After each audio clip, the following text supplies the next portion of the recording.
welcome to Entrepreneur State of Mind. I'm your host, Dr. Dale Caldwell, and I have a wonderful guest today and someone I've gotten to know over the last year, Hugh O'Beirne, the founder of the Cannabis Advisory Group. Hugh, welcome to Entrepreneur State of Mind.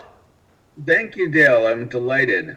Well, it's really been great getting to know you. You really have an interesting story, and you really are on the cutting edge of some real business and real entrepreneurial opportunities. But I always want to start out with where people are from. So Hugh, I know I was born in Boston, and you were originally from Boston. But where'd you grow up, and where'd you go to school? So I started out in the city of Boston, and then finished high school in Wilmington High School, in a little town north of Boston, about 20 minutes north of Boston. Sort of an unremarkable upbringing in many regards, is my mom and I, and just kind of trying to get ahead in any way we could. Although one interesting thing is, just before I headed off to college in my senior year of high school in 1989, I had begun to become acquainted with cannabis advocacy. Really? And my mother and I both joined MassCan, which is now part of the broader NORML umbrella. Wait, let me. Your mother and you both joined. Your mother was very progressive. You don't hear that too often, because my mother back then would, even now she's 86, so your mom was a supporter. My mom was a supporter early on. Yes, we were both actively interested in. At the time, cannabis advocacy had less tools to work with than it does today. The less was known about the plants, although much was suspected. Right. And there was really hemp advocacy and cannabis advocacy were together. Right. And my mom, not that she was a cannabis user by any means, but she really just thought, and I think we both thought, that whatever potential ills cannabis may have, it was safer than fascism. Right. So the idea that we were putting people in jail and depriving them of their property and their livelihoods over the plant was enough to motivate us to kind of get involved at that state. But 89 was still the drug war, et cetera. Right. I went to a little college in Andover, Massachusetts called Merrimack College, where I did a public access television debate in favor of cannabis in 1991. Wow. From there, I went and got my master's in philosophy at Boston College, and then subsequently my law degree at Vanderbilt University. Wonderful. Well, what a great background you have, and this has been near and dear to your heart for many years. So going back to the high school, was there any knowledge of cannabis's medical benefits? Did they know anything back then about that, or they just suspected it? Yeah, it was suspected. I can't. Also, by the way, I was 18, so I wasn't the picture of rigor, intellectual rigor on things. Right. I just thought I had it figured out after a cursory investigation. So I think there was plenty to think that cannabis. I know for certain much of what was being advocated for were the benefits of hemp, which were much more understandable because of its industrial applications, which we utilized in the United States, for hundreds of years, since whenever the founding or before. But there was a great deal of anecdotal knowledge about the benefits of cannabis. Right. And of course, and we're there talking about maybe the medicinal side of things. And so it was being suspected. It wasn't much further along than the Berkeley Patients Collective really got things going in 1995, right? With explicitly, and forgive me if I got their name wrong, where they explicitly utilized the benefits of cannabis in connection with the suffering of AIDS patients, and began the first move California along. So there was a lot of thinking around that. But one thing from a public health point of view, but it's also public safety point of view, is just incarcerating gigantic numbers of people can't be healthy. Maybe I'm torturing the idea of health here. I know what you mean by medicine, but what we were doing, particularly in the war on drugs, to communities of color, to rural farmers in California and New England, I mean, that wasn't healthy for these communities. It wasn't healthy for those families. Well, Hugh, but you were ahead of your time, and so two things. One, I have to say that there's been a lot of, and actually, former President Bill Clinton has apologized. A lot of the rules about drug use within a school really hurt the black community, because many folks, because in the urban communities, if you make a distance illegal, there's such a small space, so many people were put into prison in the urban areas that weren't in the suburban areas, and so that that was critical. So you and your mom were ahead of the game to say that it wasn't as much about cannabis as it was about fairness and and dealing with people who were poor. But before we go back, one of the things I want to ask. So I was in South Africa in 1986. I was part of a Rotary Group Study Exchange program. I was the only African American in the trip. Just a fascinating trip, during apartheid and so on. And one of the things I remember, we went to some hemp farmers, and that was my first time really learning about hemp. And so what they told me, and was that hemp was outlawed. It was outlawed because it was impacting the business interests of influential people. Talk to the audience about that as to why it was outlawed. Why was it out? It is amazing to try to think about why it was outlawed, and you can get very deeply conspiratorial, but I think there's sufficient things to tie together to show that people, certain interests in the 1920s and the 1930s were, and it went kind of hand in glove with cannabis, because you wanted to get the hysteria going around cannabis as the next target of prohibition once alcohol prohibition failed. But then, so use a little bit of that, but the interest that we had, lumber interests, they were very much against the idea of hemp, right? And what's amazing is, and Hearst with the paper, went on this crusade for cannabis. There's significant interest in lumber for paper making. Cannabis was seen as, I'm sorry, not cannabis, hemp, which is, well, it's the same thing, but you know what I'm talking about. Hemp was, with industrialization, the benefits of hemp were becoming pretty manifest. They were the same benefits that were always there, but with industrialization, we could get paper, we could get buildable fiber, we could get clothing, we could get et cetera, et cetera, et cetera. So they wanted those things done. One of the more remarkable things is that when really, 1937, when prohibition came in on hemp cannabis, they didn't make a distinction either. That prohibition was actually lifted in 1942 for the war effort, because hemp was so beneficial for the war effort. And then, of course, in 1946, it was made illegal again. So it's it was all it was a perfect storm of fear, misplaced abuses of power and avarice that really coalesced to utilize the power of the federal government to deprive the society of the benefits of hemp and also cannabis. And Hugh, let me say, and again, and this is one of the things where I really push back on people that are so for this party or that party or conservative or liberal, and that this conflict really misses the boat. Is that we need to really come together to really look at what should be right, whether it's cannabis, whether it's hemp. I think about the electric car. You've seen the documentaries where the electric car we could have had in the 50s, but they destroyed the electric car. Now everybody requiring the electric car. So I think we need to wake up and realize that it's important to vote, but it's important to hold people accountable to do the right thing for the general public. And to sit there and say that one side's better than the other is really not American, and it's not appropriate. So I fight this fight. So and this really just reinforces, Both sides are certainly tied to. They share more in common with respect to how susceptible they are to interest. I mean, look at Los Angeles, lost its public transportation system and its wonderful urbanism because of the machinations of Firestone tire manufacturer, in the port. Look at what Robert Moses did, and there were significant racial implications to it. But look what he did just to an urban fabric point of view with respect to the highways in New York. Yep.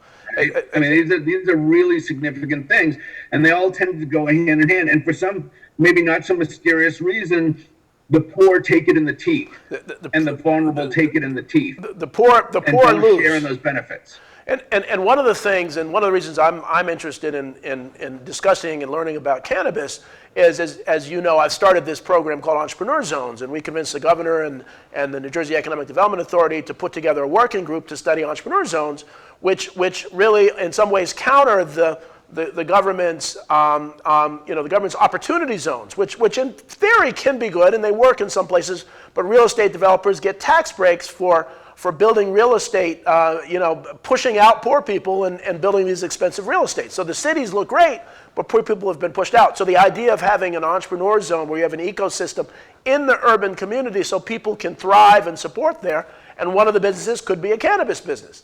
And so we need to begin to really think about, what makes sense instead of aligning to a party that they're great Republicans, they're great Democrats, they're great independents, but only vote for those that make sense. So this is great. I forgot you had a philosophy degree, so I really love talking to you about that. And so one other thing, and I love these shows because they always go different ways. And so growing up in Boston, I showed you a picture of my dad, Ralph Abernathy, and Dr. King when they were organizing a march to integrate the Boston public schools. And so Boston was at the same time the most liberal and the most racist place in the country.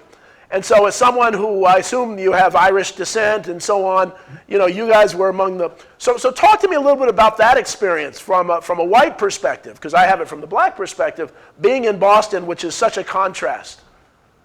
I mean, at the time, things, so when we talk about sort of like the race tensions in Boston, there was no joke. I mean, that was a pretty serious situation. And, I've lived a lot in the South as well, and I've seen race problems in the South. They're remarkably different than what I saw growing up in Boston. Mm-hmm. What I saw in Boston, and here, we got to remember that within living memory, and in the 70s and 80s, the right. Irish American community, and also the Italian American community and other communities, they remembered themselves being on the receiving end of bad power decisions, right? They remember that very clearly. It was very clearly all the stories about no Irish need apply and all the persecutions, et cetera, et cetera. Right. The racism that I recalled in Boston seemed to be more akin to xenophobia and a threat. It right. felt, I think people didn't have an idea that there was some sort of, and I don't like to paint with a pretty broad brush. It's pretty arrogant of me to be doing this, but when I've seen things perhaps maybe stereotypically in the South, racism tends to be a reaction to people who feel that the proper order has been upended. Right, that right. Black people are supposed to be in a role. Right. And the changes to that threatens the life as it always been. What I saw is that there wasn't enough Black people to even move the needle. I mean, you didn't really run into a lot of Black people in Boston at the time. What I think there was a view was that they were going, that they, in quotes, were going to basically take from us, right? They were another threat. They were an outside threat. They were going to take resources or something like that. Now that's just part of it. Of course, these things are all blurred together, but it was the case in Boston. And you meet this, you know how it is. If you go out to San Francisco or Austin, Texas, people are always like, "Oh, Boston, we're like Boston." I'm like, "Well, you're a lot more liberal than Boston, right? Exactly. Progressive, exactly. Boston's not a terribly progressive culture. Yeah, it's liberal in its voting. Right. It votes reliably Democratic, but it's not a very liberal place. Well, we're gonna. I mean, this is fascinating discussion. We're gonna take a break for a commercial break now, and we'll come back in a few minutes and continue this discussion and really go deep into the cannabis space. My gifts are from the Real because I always feel very confident in what I get. I know it's been authenticated. The thrill of the hunt. They have things I never thought I'd see again. Gonna relish the gifts and the smiles. Top designers, up to 90% off retail. All I want for Christmas is Gucci, Louis Vuitton, Hermes, Prada, Rolex, Cartier. Real stuff at a really good price. Unwrap the unexpected with the Real. Shop over 10,000 new arrivals daily. Get 20% off at the Real. Terms apply.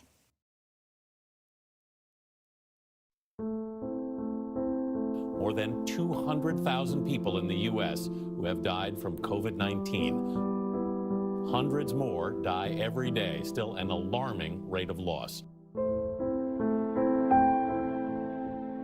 Masks matter. These masks, they matter. It matters, it saves lives, it prevents the spread of the disease.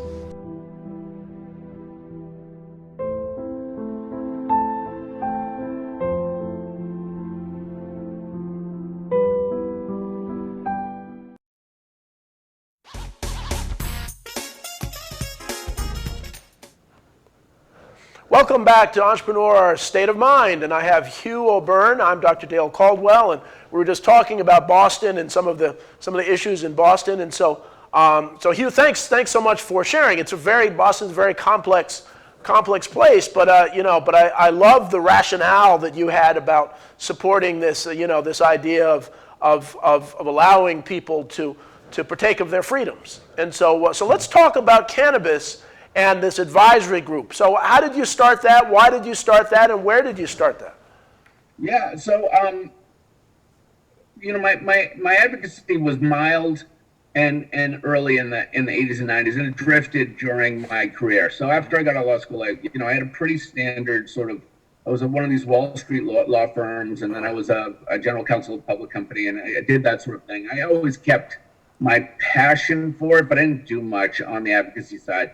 After we exited our company, sold the company, I got into the cannabis industry, initially in Pennsylvania, and picked back up the advocacy card when we started to work in New Jersey. There I was the, one of the original board members and eventually the president of the New Jersey Cannabis Industry Association. Okay. For a couple of years, which worked in the state in support of the initiative that Governor Murphy was talking about with respect to opening or providing greater legal access to cannabis, whether medical or ultimately recreational. Right. And that was a trade association, but it was more an advocacy group in disguise. Okay. Because we just didn't have a very robust trade in the state, so Right. we were really going around the nation trying to find from practitioners and thinkers suites of best policy recommendations and best practice recommendations to try and provide to public stakeholders. Okay. So that when we open things up, it would be good. So since then, I exited that, began consulting, and then was co-founding the Cannabis Advisory Group, which explicitly has gathered together and we want to be a collective of people that are concerned with primarily the how of legal access to cannabis at this stage. We'll certainly get involved in the why, but that's getting less necessary as just the general trajectory of cannabis, of the embrace of the legal reality of cannabis tends to move across the country. Right. But the how is equally important. Yeah. How do you go about creating an industry, sort of conjuring an industry that is at one point coming out from the illicit market, a legacy market, and at the same time being structured in a way that never was before. So there's tremendous amounts of sometimes very boring, granular, but important details, and sometimes very passionate details. So we do that. We're focused right now, and since our founding has been on the mid-Atlantic states, because that's sort of where the action is at the moment, and it's also where some of us happen to live, but we have members in Oregon, et cetera, right, and around the country where we'll go. Where I've been in South Carolina and Tennessee. We'll work wherever we can get the air. We're a nonprofit. We just want to try to be helpful to the public sector as it wrestles with creating a profitable, fair, inclusive, and dynamic industry and market for in a regulated, transparent, safe, and accountable context. Right. So, one of the things I always ask, and people have stereotypes of, and the people I've met who are experts in cannabis, excuse me, don't fit that stereotype. The guy that talks slow and is very mellow and so on, and so on. And so the stereotype, everybody who smokes cannabis, now I have asthma, I don't smoke, but everybody who smokes cannabis is not that mellow guy or gal that we see. And so, dispel some of those myths about this, about weed and what it does and so on for the audience. Yeah, I mean, look, weed, and I like all that. And there's a lot to be said for those guys that talk slowly and are pretty chill in a world where we're dying of stress-induced heart attacks. Right. I'm not down on any of these guys. There's a lot to, and of course, we all trade in whether we like it or not. We have to trade in certain stereotypes. Right. That are out there. The cannabis itself is a remarkably innocuous substance, right? People will go to great tortured lengths to show how people can abuse cannabis, and absolutely people can abuse cannabis as they can abuse really everything. They can abuse water. You can die from drinking too much water if Yeah, like the toxicity of water is actually higher than the toxicity of THC, which goes to one point that you can't die from. Apparently, no one's ever died from THC. But people haven't indeed died from water. Yeah, and I don't lead with that because it seems so incredulous, right? Right. It is actually though a fact. I mean, Yeah. we have in our bodies we have receptors for cannabis, as we do for other substances. So somehow cannabinoids and the human we've evolved together with this plant to some degree, and cannabis has an ancient history. I mean, 5,000 to 7,000 year old archaeological evidence of cannabis. But you do have these first of all, there's just the plain wrong stuff. The cannabis is addictive. Right. That cannabis, it's not. Cannabis is like addictive in the sense of like opioids, or the cannabis is even an opioid. You'll hear, oh, that's not true. Right. The cannabis, you can overdose from cannabis. That's not true.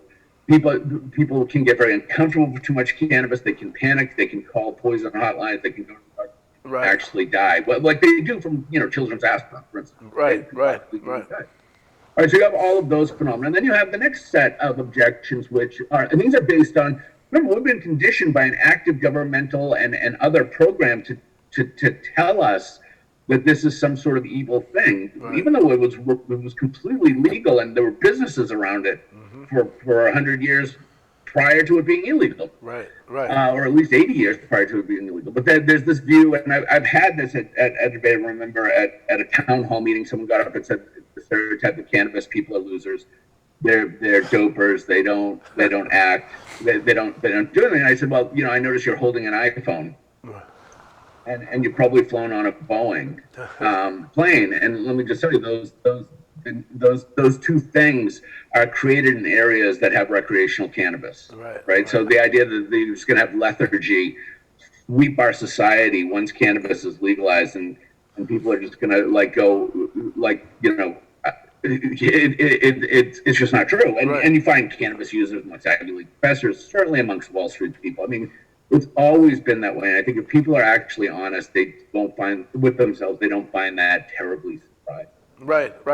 No more surprising than people will drink wine. Right. It's just, but we are living with a prohibition hangover, right? We still are unthematically or just reflexively regurgitating things that we've been conditioned to believe over the last 40 or 50 years, and even beyond that. Well, Hugh, but that seems to be the human condition, and going back to a friend of mine is in Iowa, and this woman had a young special needs child who had a mask on, and some guy came in and said, you're trading the next generation of followers. And so saying that about this young special needs kid, and instead of getting upset, she said, well, how'd you get here? Well, I drove in my truck. And did you wear your seatbelt? And yeah, I wore my seatbelt. And so so we get against all these things. Well, you're following wearing seatbelts. And so we have this. It's almost like we have to be against something in society to value ourselves, instead of really looking at what makes sense. And really evaluate. It's easier to be against something than to be in favor of something, because you don't have to know anything to be against it. Yeah, exactly. Right? Exactly. I can just trade in what I've heard around the block and just say, no, I don't like that. Right. But to actually know something, actually actually try to think about what makes sense means that you have to do the work to understand what is sense. And that's the problem. Yeah. It's really easy to be against things. And it's actually more pleasurable, because all the angst that I have all day long from the stresses of life, I get to take out in an online tantrum or otherwise, right? So it's exactly. it's way more seductive to be anti. It's right. way more seductive. It's easier. it's catharsis, right? It's sort of the problem that we're going to have with democracy is that it's a lot easier to not do the work and just say no than it is to do the work and try and collaborate on a yes. Exactly. And so let's talk about the viewing audience. We have a lot of folks in Pennsylvania, thousands of people in Pennsylvania, thousands of people in New Jersey. Now, tell me if I had heard that the term marijuana is illegal in New Jersey, but cannabis is legal. But in Pennsylvania, cannabis is illegal to say, and marijuana is legal to say. Is that true?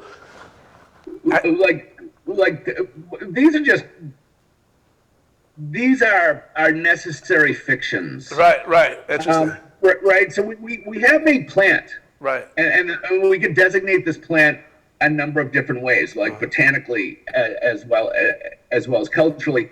And then legally we get into this problem, and that's because we're actually trying to change some laws here without changing all of the laws. So the first thing is we say, okay, well, we look at this, if we have 0.3% of THC or less, and an eye towards industrial application, we will put on glasses that when we look at this plant, we see the word hemp. Right. And then if we see okay, this is cannabis that's being sold through state sanction of some sort. Right. So whether it be recreational or medicinal, then we're going to put on glasses and we see it and it says cannabis. And then we're going to see that the illicit sale or the illicit transacting with this plant in New Jersey we'll see is marijuana. And that has to do with changing laws without having to rewrite the entire corpus. We outlawed marijuana. Right. Now we have to bring parts of it back without rewriting. So that's just that's just the art of the legislation. Interesting. It means the same thing. Legal context. Well, Hugh, this is, we just have a couple minutes left. And so, obviously your background in philosophy and in law serves you real well in this, So just real quick, where are we in New Jersey with this? What's going on in New Jersey, and then we'll have to end the show. The bottom line, look, New Jersey, we always criticize our own states, and we criticize New Jersey as being long. It's long and it's a cover. New Jersey is actually moved fairly quickly in the broader scheme with respect to expanding legal access to cannabis from one of the most anemic and pilloried programs, medicinal programs of the states to now full-blown recreational or adult use. Right. And they've done a good job with fronting, and we're getting ready to start having applications. Businesses starting to open up in the adult use context. They've done a great job of allowing entrepreneurs and fronting the needs of entrepreneurs. We've done unfortunately, and this is a tragedy, marginal job of integrating social equity considerations and restorative justice considerations into what we've done, which that's just infuriating. And I understand it's like there's no malicious force. It's just we could have done better. Right. That phase. And that's not a regulator's fault until we get serious about really assisting the vulnerable and marginalized groups in anything with the long, hard road of doing the things that you're doing, which is getting the people into a position of being able to command their own economic destinies and to develop generational capital and community capital. Unless we get really serious about doing that, which involves actually, a whole bunch of stuff that we could go into at another time. It's just very, very hard. Yeah. And giving little head starts here and there doesn't get to the systemic whole approach that you need to do to be there. So we kind of fell down a little bit, but I tell you what, it's a hell of a lot better than it was, and it's a pretty darn good program with a lot of entrepreneurial vigor. Wonderful. So around that, we can do a lot of good things. We don't have to just look to the government. They've provided enough of a context to work with. Well, Hugh, thanks, and that's a great way to summarize. We've made some progress. That's why we're pushing this idea of entrepreneurs, and this is the way to turn around poor communities around the world. And so Hugh O'Beirne, founder of the Cannabis Advisory Association, thank you so much, and we will continue to talk and and move forward to do some things. So I want to thank the audience for watching Entrepreneur State of Mind. We will see you next week. Take care. Thank you.